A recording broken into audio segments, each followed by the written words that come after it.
Morning student, स्वागत है आज की क्लास में आपका। और आज हम जो है अकबर के जो टॉपिक को हमने पूरा कर लिया है। उसके बाद हमने थोड़ा थोड़ा जहांगीर और शाहजहां को भी पढ़ लिया है।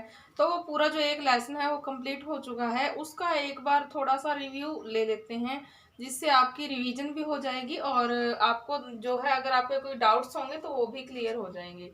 तो आज का जो हमारा लेक्चर है वो कुछ महत्वपूर्ण बिंदुओं को आपके सामने जो है प्रस्तुत करेगा, जिसमें हम जो है अकबर के बारे में, जहांगीर के बारे में या शाहजहां के बारे में कुछ एक महत्वपूर्ण बिंदुओं पर चर्चा करेंगे। तो जैसे कि हमें पता ही है कि द्वितीय मुगल साम्राज्य की स्थापना अकबर द्वारा की गई थी। द्वितीय मुगल साम्राज्य, प्रथम मुगल साम्राज्य की स्थापना बाबर द्वारा की गई थी 1526 में।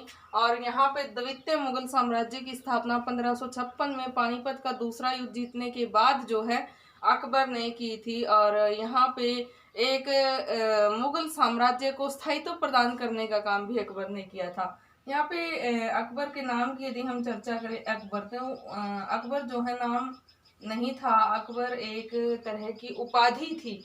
और अकबर का जो शाब्दिक अर्थ है वो होता है महान। तो शाब्दिक अर्थ होता है महान, और अकबर नाम से ही जो है ये फेमस हो गया था। तो इनका जो बचपन के नाम की यदि चर्चा करें तो इनका जो बचपन का नाम था वो था बदरुद्दीन मोहम्मद। बदरुद्दीन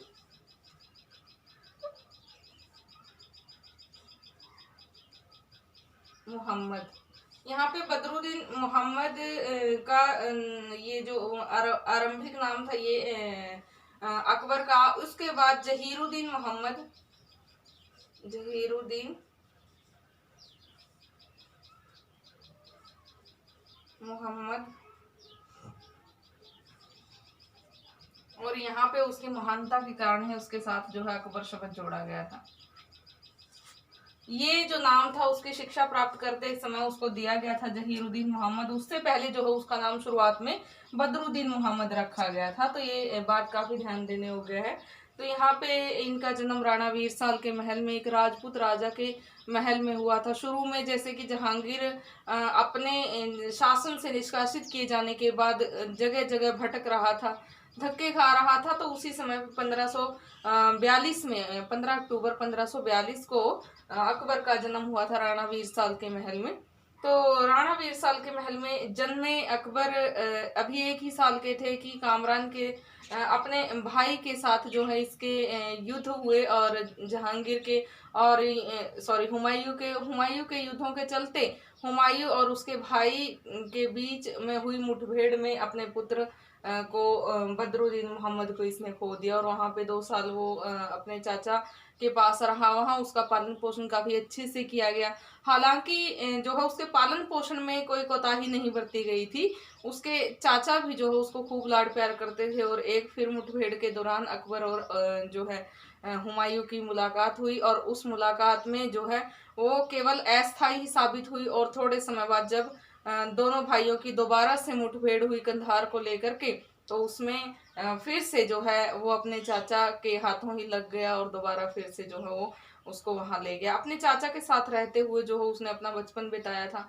तो यहाँ पे ये बात भी ध्यान देने योग्य है कि शुरुआत में उसका लालन पालन करते समय उसके चाचा ने उसके साथ काफी अच्छा व्यवहार किया था, अपने पुत्र की तरह उसको पाला था। लेकिन अब जब जो तीसरी मुठभेड़ हुई थी उसमें उसने अपनी खुंदक निकाली और उसको जो तोप थी, तोप के बिल्कुल परकोटे पे उसके आगे बिठा दिया। और यहाँ पे वो केवल एक भाग्यवश उसकी जान बची थी।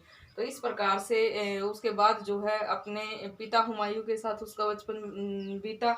और हुमायूं ने उसकी शिक्षा के लिए उचित प्रबंधन किया। उसके शिक्षकों की यदि हम बात करें तो उसके शिक्षकों में बायजीद, अब्दुल लतीफ,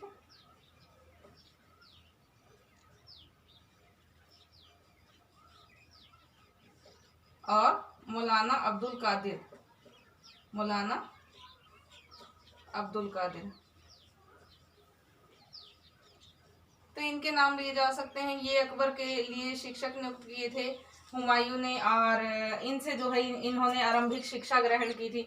तो आरंभिक शिक्षा ग्रहण करते समय ये बात भी ध्यान देने योग्य है कि इन्होंने भरपूर कोशिश की, लेकिन अकबर को लेखन का ज्ञान नहीं हो पाया था, लेखनी वो नहीं सीख पाए थे, उनकी कोई रुचि नहीं थी पढ़ने लिखने में। हालांकि पढ़ने का जो है थोड़ा बहुत अनुभव उनको हो गया था, थोड़ा बहुत ज्ञान हो गया था, लेकिन वो भी केवल नाम मात्र का ही था, और लेखन का तो उनको बिल्कुल ज्ञान नहीं हुआ था, बिल्कुल भी रुचि नहीं थी। और इस तरह से अकबर एक अनपढ़ शासक के नाम से भी फेमस है। जैसे कि शॉर्ट क्वेश्चन में कई बार आ जाता है कि मुगल सम्राट में से अनपढ़ शासक जो है किसे कहा जाता है, तो अकबर के लिए ही जो है अनपढ़ शासक यूज किया जाता है। सैनिक शिक्षा उसने जो है जरूर ग्रहण की, और बचपन से ही एक अच्छे योद्धा के, अच्छे सैनिक के गुण उसमें थे, और उसने जो है सैनिक शिक्षा बड़े चाव से प्राप्त की। उसका जो है ध्यान मनोरंजन में, या फिर पशु पक्षियों के चहचहाने में, खेल कूद में, क्रीड़ाओं में, इनमें ही था। वो पढ़ने लिखने में जो है रुचि नहीं लेती थी। जैसे ही वो 9 वर्ष के हुए तो उसे गजनी का सूबेदार बना दिया गया। 1555 में जो है सरहिंद का सूबेदार बना करके उसको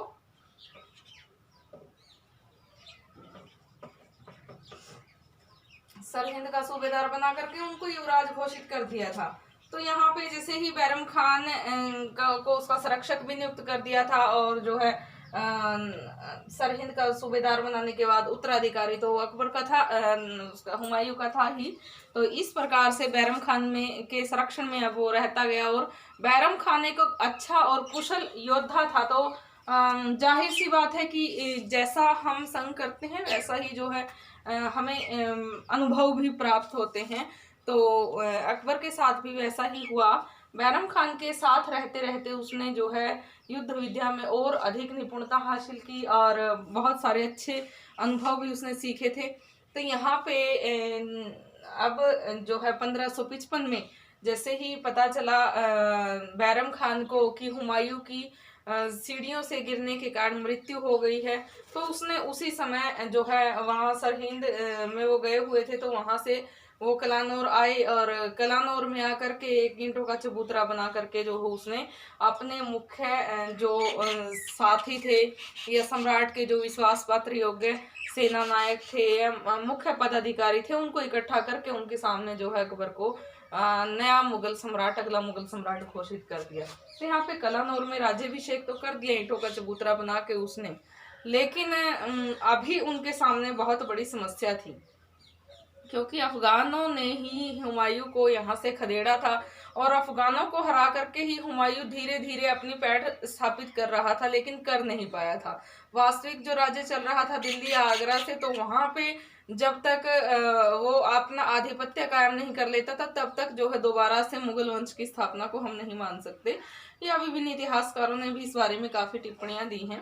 तो अभी जो है सबसे बड़ी समस्या थी दिल्ली को हथियाने की। तो यहाँ पे दिल्ली में हालांकि जहांगीर का ही एक गवर्नर शासन कर रहा था, तो तर्दी बेग, लेकिन अफगान शासक आदिल शाह सूर ने अपने प्रधानमंत्री हेमू के नेतृत्व में एक बड़ी सेना भेज करके जो है आगरा और दिल्ली पे अधिकार कर लिया। यहाँ पे जो प्रधानमंत्री बने या मुख्य जो प्रधान सेनापति बने हेमू ने, जिसको जो है कहा गया है कि वो शूद्र घराने से संबंध रखता था या फिर व्यापारी घराने से संबंध रखता था, वैश्य घराने से संबंध रखता था, तो वो जो अपनी योग्यतावश इस पद पे पहुंचा था। तो उसके इतना ज्यादा योग्य होने के कारण, सम्राट का विश्वास पात्र होने के कारण उसको मुख्य ओहदे मिले थे। और यहाँ पे उसने जैसे ही दिल्ली और आगरा को हथिया लिया, उसकी सत्ता प्राप्त कर ली, तो उसके मन में राजा बनने के जो स्वप्न थे वो हिलोरे मारने लगे। अब राजा बनने के स्वप्न जब वो देखने लगा, तो यहाँ पे उनको साकार वो न कर सका। हालांकि उस सत्ता पे उसने अपना आधिपत्य कायम कर लिया, और स्वयं को कुछ एक समय के लिए उसने जो है राजा भी घोषित कर लिया। लेकिन विभिन्न इतिहासकार इस बात को मान नहीं रहे हैं कि उसने अपने आप को राजा घोषित कर लिया था। हालांकि वो विक्रमादित्य की उपाधि धारण करके विक्रमादित्य हेमचंद्र विक्रमादित्य की उपाधि धारण करके जो है दिल्ली की गद्दी पर बैठ गया था, गद्दी नशीन हो गया था। लेकिन फिर भी बहुत सारे इतिहासकार ये नहीं मान रहे हैं कि वो जो है अपने आप को उस समय दिल्ली का सम्राट घोषित कर सकता था, क्योंकि उसकी सेना में सारे ही जो सैनिक थे अफगान थे, और अफगानों में कानाफूसी शुरू हो गई थी कि ये तो केवल एक आदिल शाह सूर का एक सेनापति है, उसका एक विश्वास पात्र है, तो ये कैसे उससे विश्वासघात कर सकता है। तो अब जो है सारे ही सैनिक उसके वहां से गद्दी से उतरने की या उसके पतन की ही दुआएं कर रहे थे, क्योंकि वो एक उनमें से ही एक व्यक्ति को अपना राजा स्वीकार करने नहीं कर रहे थे, जो उनके जातीय धर्म से संबंधित भी नहीं था। और इस प्रकार से जो है हेमू के खिलाफ जो है उसकी ही सेना दुआएं कर रही थी। तो यहाँ पे जैसे ही जो है अभी पता चला बैरम खान को कि हेमचंद्र विक्रमादित्य के नाम से गद्दी हथिया ली गई है दिल्ली की, तो उसने जो है अकबर से सलाह मंत्रणा की, और बहुत सारे जो अमीर थे हुमायूं के जो संगी साथी थे उनको इकट्ठा करके उसने उनकी एक सभा बुलाई, और उसमें जो है सम्राट अकबर के सामने ये प्रस्ताव पेश किया गया कि क्यों न दिल्ली और आगरा पे जो है अपना हक जमा लिया जाए और अपना कब्जा जो है पुनः कायम कर दिया जाए, जैसा कि हुमायूं के समय में पहले था। तो यहाँ पे सॉरी, तो हेमू के खिलाफ चढ़ाई के लिए जो है उन्होंने प्रस्ताव पास कर लिया। तो वहां पे उन सरदारों में से कुछ एक लोग जो है अल्पवयस्क अकबर को अपना राजा ना मानने की कोशिश कर रहे थे और अपना राजा मानने से इनकार कर रहे थे।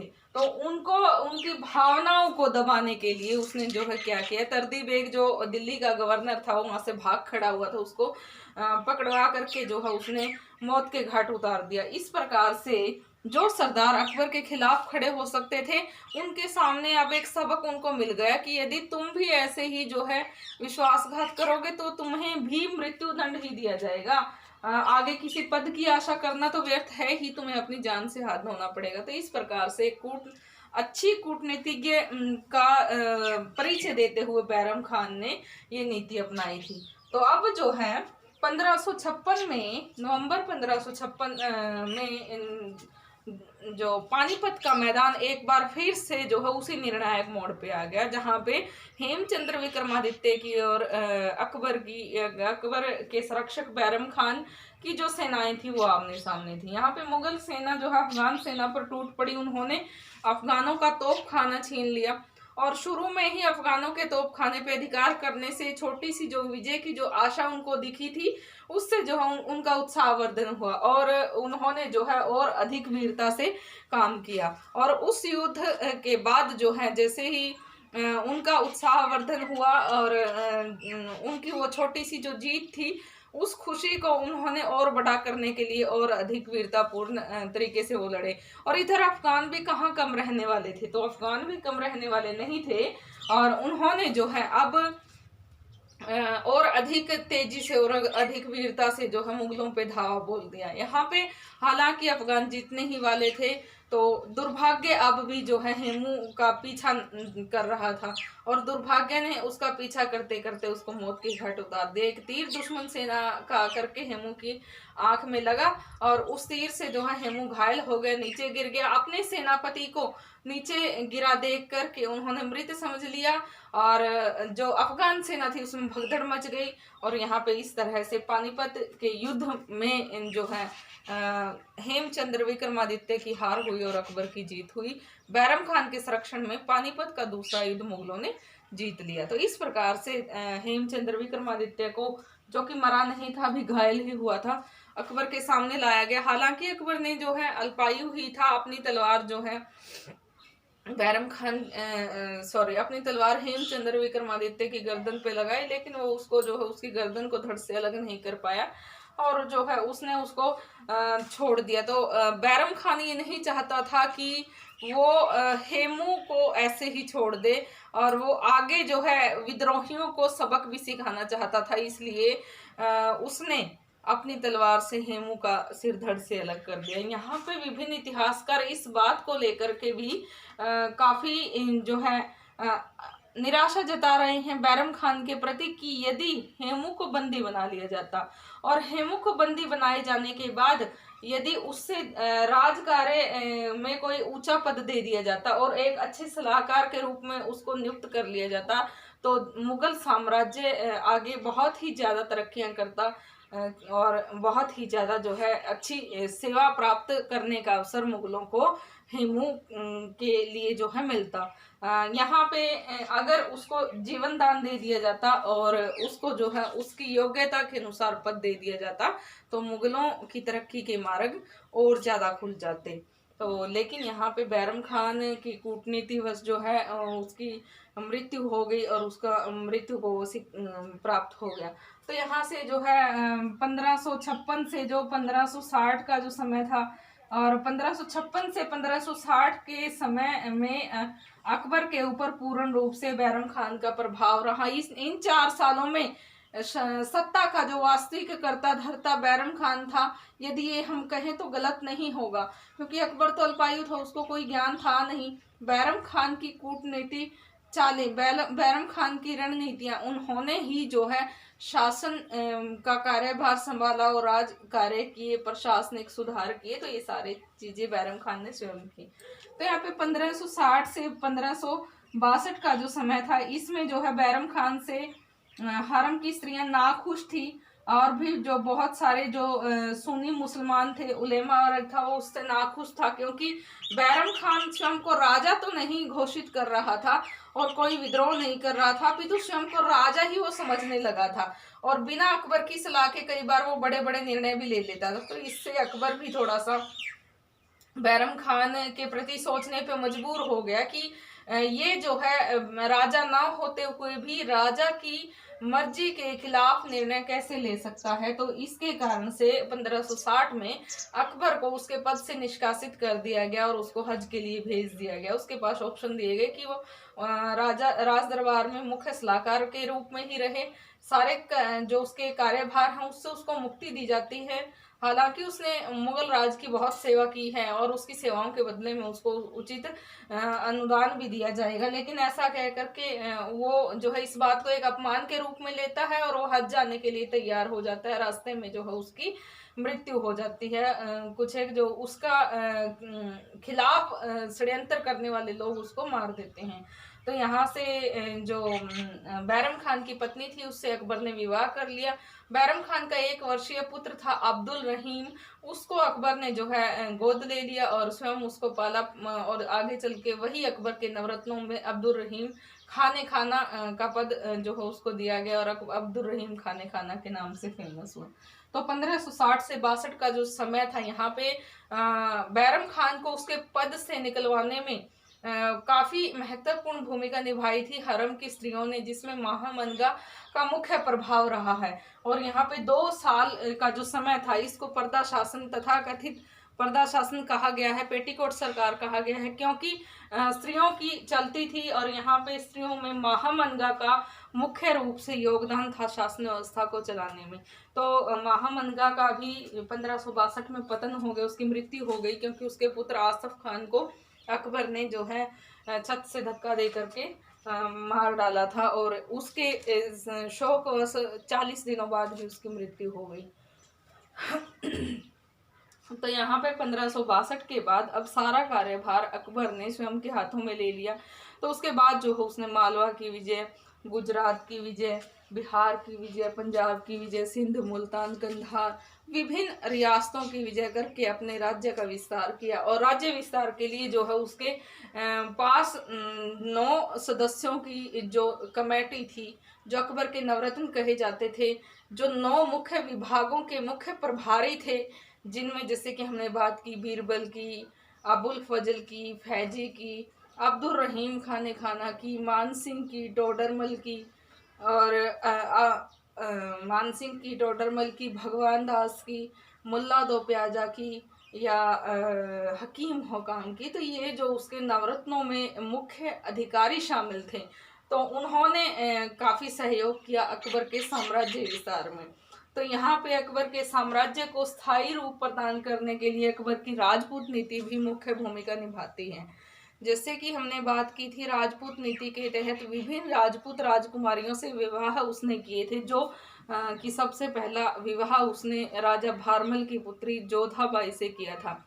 जोधा अकबर की जो प्रेम कहानी है वो काफ़ी फेमस है, और ऐतिहासिक जो लोक कथाएं हैं उसमें उन दोनों के बारे में काफ़ी सारी कथाएं भी हमें देखने को सुनने को मिलती हैं, और वो केवल एक जो है काल्पनिक कथाएं हैं। हालांकि जोधाबाई से विवाह करके उसने जो है अपने साम्राज्य को स्थायित्व प्रदान करने के लिए ही ऐसा किया था। एक राजनैतिक रणनीति थी ये, कि ये कोई प्रेम संबंधों से वशीभूत होकर के किए गए विवाह नहीं थे, अपितु ये एक राजनैतिक चालें थी। तो उसके तहत बहुत सारे अन्य जो है राजपूत शासक, चाहे वो कल्याणमल थे उनकी पुत्री से विवाह था, बीकानेर के राजा थे, मारवाड़ के राजा थे, बहुत सारे राजपूत राजाओं ने अकबर के साथ मैत्रीपूर्ण हाथ बढ़ाते हुए अपनी पुत्रियों के विवाह अकबर से किए। तो ये तो थी अकबर की राजपूत नीति के बारे में कुछ एक बातें। अब अकबर की हम धार्मिक नीति को भी नहीं नकार सकते। उसके राज्य को स्थायित्व प्रदान करने के लिए अकबर ने जो है विभिन्न ऐसे धार्मिक नीति के तहत ऐसे कार्य किए, धर्म के प्रति अपनी सहनशीलता दिखाई, जिससे कि प्रजा उसके हितैषी बनती चली गई। पहले क्या था, पहले जो है मुगलों को विदेशी समझती थी जनता, और ये समझती थी कि विदेशी हैं, यहाँ पे आएंगे लूटपाट करेंगे और वापस चले जाएंगे, ये विदेशी ही रहेंगे, हमारे साथ नहीं घुलेंगे मिलेंगे, हमारी संस्कृति को नहीं समझेंगे, नहीं अपनाएंगे। तो क्योंकि भारत एक हिंदू बहुल्य जनता वाला देश है, जिसमें हिंदू जनता ज़्यादा थी, और बाहर से आए हुए ये विदेशी जो जिनको वो विदेशी समझ रही थी, वो मुसलमान थे, मुस्लिम थे। उनमें हम अफगानों की भी बात कर सकते हैं, वो कम मात्रा में थे। कितनी संख्या होगी उनकी जो बाहर से आए हैं। तो यहाँ पे सदियों से रह रही जनसंख्या जो थी हिंदू थी। तो इस प्रकार से भारतीय जो जनता थी, हिंदू जनता, वो उनको विदेशी समझ रही थी। उस विदेशीपन को खत्म करने के लिए अकबर ने ये धार्मिक नीति अपनाई थी, प्रजा हितैषी कार्य किए थे, जो उसकी धार्मिक नीति के अंतर्गत आते हैं। उसको 3 चरणों में विभाजित किया गया है। पहला जो चरण था उसमें हमने बात की है कि जैसे 1556 से लेकर के 1574 तक का समय माना है। 1556 से 74 के समय में, जैसे कि 1556 से 1562 की बात करें, तो उसमें अकबर ने जो है कोई ऐसा खास जो है लोगों की सहनशीलता के लिए काम नहीं किया था, बल्कि वो एक कट्टर सुन्नी मुसलमान की तरह ही यहाँ पे व्यवहार कर रहा था, और यहाँ पे उसकी धार्मिक सहनशीलता का कोई रूप देखने को नहीं मिलता। 1562 में उसने जैसे कि तीर्थ यात्रा कर समाप्त कर दिया, या फिर जो बलि प्रथा थी उस पर प्रतिबंध लगा दिया, जो हिंदुओं में थी मुख्यतः।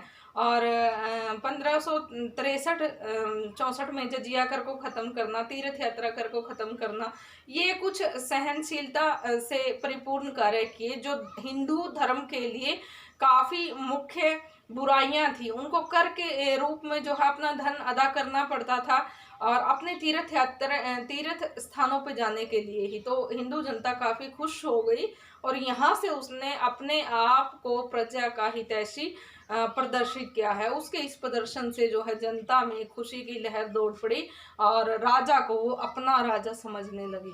तो यहाँ से जो है उसके प्रजा हितैषी गुणों की शुरुआत होती है।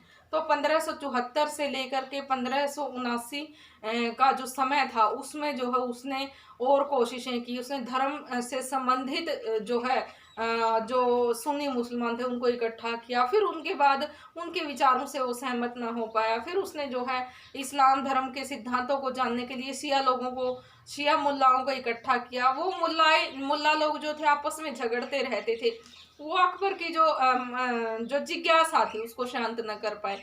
इसके बाद जो है उसने जैन आचार्यों को बुलाया, ईसाई धर्म वालों को बुलाया, पारसी लोगों को बुलाया। तो बहुत सारे धर्मों के जो मुख्य जो धर्म आचार्य थे, उन सब के विचारों को सुन करके अकबर इस निष्कर्ष पे पहुंचा कि सारे ही धर्मों में कुछ ना कुछ अच्छाइयाँ हैं और कुछ ना कुछ बुराइयां हैं। कोई एक धर्म ऐसा नहीं है जिसमें सारी ही चीज़ें अच्छी हों, कोई बुराई का कोई तत्व हो ही ना। तो सारे ही धर्मों में कुछ ना कुछ अच्छाई है। उसने क्या किया कि सभी धर्मों में से जो अच्छी जो चीज़ें थी वो निकाल करके उनका सर्वधर्म संगम का जो है एक तैयार कर लिया, जिसको आगे दीन इलाही बोला गया। तो उससे पहले उसने 1579 में मजहर की घोषणा की, जिसमें उसने अपने आप को ईश्वर के प्रतिनिधि के रूप में, ईश्वर के पैगंबर के प्रतिनिधि के रूप में जो है अपने आप को शो किया कि जनता के सामने कि भगवान ने मुझ में कुछ दैवीय गुणों के चलते ही जो है मुझे राजा चुना है, और यदि धर्म के लेकर के कभी भी वाद विवाद होगा तो सम्राट अकबर का निर्णय ही सर्वोत्तम माना जाएगा। तो ऐसा घोषणा पत्र लागू किया जिसको मजहर बोला गया।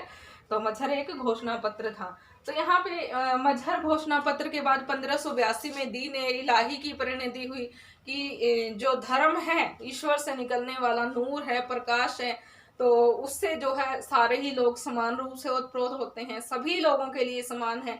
तो सभी लोगों के लिए समान धर्म की जो स्थापना हुई उसको दीन इलाही कहा गया। बहुत सारे मुस्लिम लोग उस धर्म को मान नहीं रहे थे, उन्होंने उसको तौहीद इलाही नाम दे दिया। तो यहाँ पे दीन इलाही की स्थापना करना जो है अकबर की धार्मिक नीति का मुख्य हिस्सा था, और ये तृतीय चरण था, अंतिम चरण था। दीन इलाही की जो दीक्षा थी अकबर स्वयं देता था, उसके लिए हमने काफ़ी डिटेल पढ़ ली है कि ईश्वर एक है, वो सभी लोगों के लिए समान है, सभी लोगों के लिए उसने समान नियम बनाए हैं, कायदे कानून बनाए हैं। तो इस तरह से बहुत सारी अच्छी बातों का जो संग्रह था, सर्वधर्म संगम था, सारे ही धर्मों के अच्छाइयों का जो सार था वो दीन इलाही था। हिंदुओं की तरफ से जो है अकबर ने बीरबल ने उसको ग्रहण किया था, बीरबल ने दीन इलाही को अपनाया था। और जो मुस्लिम जो उलेमा वर्ग था उसकी तरफ से शेख मुबारक जो अबुल फजल के पिता थे, अबुल फजल ने और फैजी ने जो है दीन इलाही की दीक्षा ली थी। तो यहाँ पे दीन इलाही के सदस्यों की संख्या हालांकि कुछ हजारों में तो थी, लेकिन अकबर की मृत्यु के साथ ही ये धर्म भी समाप्त हो गया। तो इस प्रकार से अकबर की राजनीतिक रणनीति की ये मुख्य चाल रही। अकबर की धार्मिक नीति अपने राज्य को स्थायित्व प्रदान करने के लिए, हिंदू जनता का हितैषी बनने के लिए, और एक राजनीति के एक अच्छे राजनीतिज्ञ की तरह अकबर ने ये चालें चली थी, जिसके कारण उसने मुगल साम्राज्य को स्थायित्व प्रदान किया। तो इसमें जैसे कि हमने जहांगीर के बारे में पढ़ा, इसके बाद जैसे जहांगीर उसका पुत्र गद्दी पे बैठा 1605 में, और 1627 में जो है उसकी मृत्यु हुई, और उसने जो है 2-3 जगहों पे ही अपने साम्राज्य विस्तार की कोशिश की। जैसे कि अहमदनगर के लिए दक्षिण में यदि हम बात करें, और उससे पहले यदि उत्तर भारत में बात करें तो कांगड़ा विजय और मेवाड़ विजय मुख्य रही, जो नए सूबे और नए प्रांत जो है मुगल साम्राज्य का हिस्सा बने।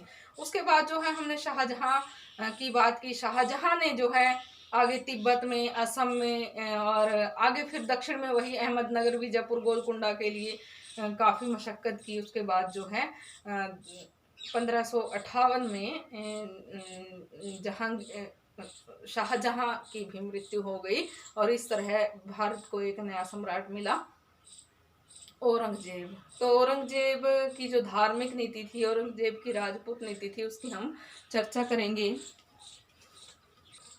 तो यहाँ पे जैसे कि हमने अभी बात की है अकबर की। अकबर ने जो है मुगल साम्राज्य की, द्वितीय मुगल साम्राज्य की स्थापना की, उसको स्थायित्व प्रदान करने के लिए काफ़ी सारी रणनीतिक चालें चली, कूटनीतिक चालें चली, और अपने साम्राज्य का विस्तार किया। उसके बाद जो है सलीम ने जहांगीर के नाम से जो राजा बना था, गाजी की उपाधि धारण करके वो राजा बना था। हालांकि राजपूतों के साथ उसने बुरा व्यवहार नहीं किया, अच्छा व्यवहार ही उनके साथ रहा। राजपूत राजाओं की पुत्रियों से उसने भी विवाह किए। मानबाई जगत गोसाई से उत्पन्न पुत्र जो खुर्रम था, खुर्रम का शाब्दिक अर्थ जैसे कि खुशी देने वाला, काफ़ी खुश हुआ था वो। आगे खुर्रम ही जो है अपनी योग्यता के वश शाहजहां की उपाधि प्राप्त करता है, और शाहजहां के नाम से वो दिल्ली का जो आगे नया सम्राट बनता है। और फिर उसके समय में साम्राज्य विस्तार को जो है हमने देखा। तो इस प्रकार से अकबर के समय में हुआ साम्राज्य विस्तार फिर जहांगीर के समय में हुआ साम्राज्य विस्तार, और उसके बाद जो है आगे शाहजहां के समय में हुआ साम्राज्य विस्तार। इन सब से जो है दिल्ली के राज सिंहासन पर बैठे मुगल शासक ने अपना पूरा योगदान दिया अपने साम्राज्य के विस्तार में। हालांकि ये शासक युद्धों में ही उलझे रहते थे, बहुत सारे विवाह भी करते थे, और ये विवाह जो है उनकी कूटनीतिक चालें भी हुआ करती थी। अपने राज्य को स्थायित्व प्रदान करने के लिए, राज्य के विस्तार के लिए उन्होंने जो है काफ़ी सारी कोशिशें की, जिसमें एक जो चाल थी वो थे वैवाहिक संबंध। तो यहाँ पे राजपूतों से किए गए जो वैवाहिक संबंध थे, अपने राज को स्थायित्व प्रदान करने के लिए ये किए थे। और ऐसा ही जो है अपने पिता के कर कदमों पे जहांगीर भी चला, और जहांगीर ने भी किया। लेकिन जहांगीर के समय में नूरजहान मेहरुन्निसा जो 35 वर्षीय अधेड़ उम्र की स्त्री से उसने विवाह किया था, जो आगे चल कर के नूर महल या नूरजहां कहलाई, या जो बादशाह बेगम कहलाई। सिक्कों पे जो है बादशाह बेगम नाम खुदा हुआ है नूरजहां का। इस शॉर्ट क्वेश्चन में आ सकता है कि बादशाह बेगम के नाम से कौन सी मुगल स्त्री, मुगल मलिका या मुगल स्त्री फेमस थी, प्रसिद्ध थी। तो नूरजहान बादशाह बेगम के नाम से प्रसिद्ध थी। तो यहाँ पे जो है उसके नाम के सिक्के भी ढाले गए।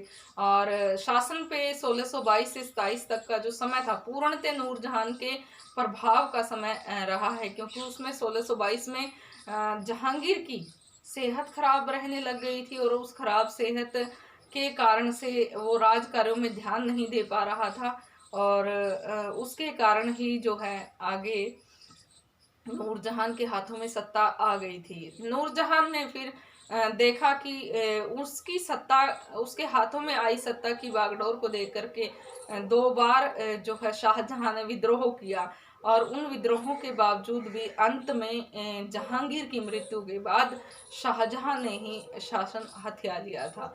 और ये सब जो है उसने अपने ससुर आसफ खान की सहायता से किया था। आसफ खान की कूटनीति के चलते उसको हेल्प मिली थी, और उसने ऐसा किया था। तो आसफ खान के सहयोग से अब शाहजहां जो है दिल्ली का नया मुगल सम्राट था, और 1658 तक उसने शासन किया, और अपने राज्य के लोगों के लिए खूब जो है उसने लोक हितकारी कार्य किए, खूब तरक्की की, और लोगों के दिलों में अपनी जगह बनाई। और 1658 में जो है उसकी मृत्यु हो गई। एक दुखद अंत हुआ उसका, उसको जो है कारागार में डाल दिया गया, अंधा कर दिया गया, और कई दिन बाद जो है तड़प कर उसकी मृत्यु हो गई। यहाँ पे औरंगजेब ने अब अपना राज्याभिषेक करवाया। तो औरंगजेब ने 2 बार अपना राज्याभिषेक करवाया। इसकी चर्चा हम जो है औरंगजेब को पढ़ते हुए करेंगे। तो अब अगला जो हमारा टॉपिक होगा, अगला जब हम लेक्चर जो डिस्कस करेंगे, उसमें हम औरंगजेब के बारे में डिस्कस करेंगे, औरंगजेब के आरंभिक जीवन के बारे में। और फिर औरंगजेब का जो चैप्टर है काफ़ी वाइड है, उसमें जो है 4-5 लेक्चर में वो टॉपिक कंप्लीट होगा। तो आगे का जो चर्चा का हमारा विषय होगा वो होगा औरंगजेब। आज के लिए इतना काफ़ी है। Thank you.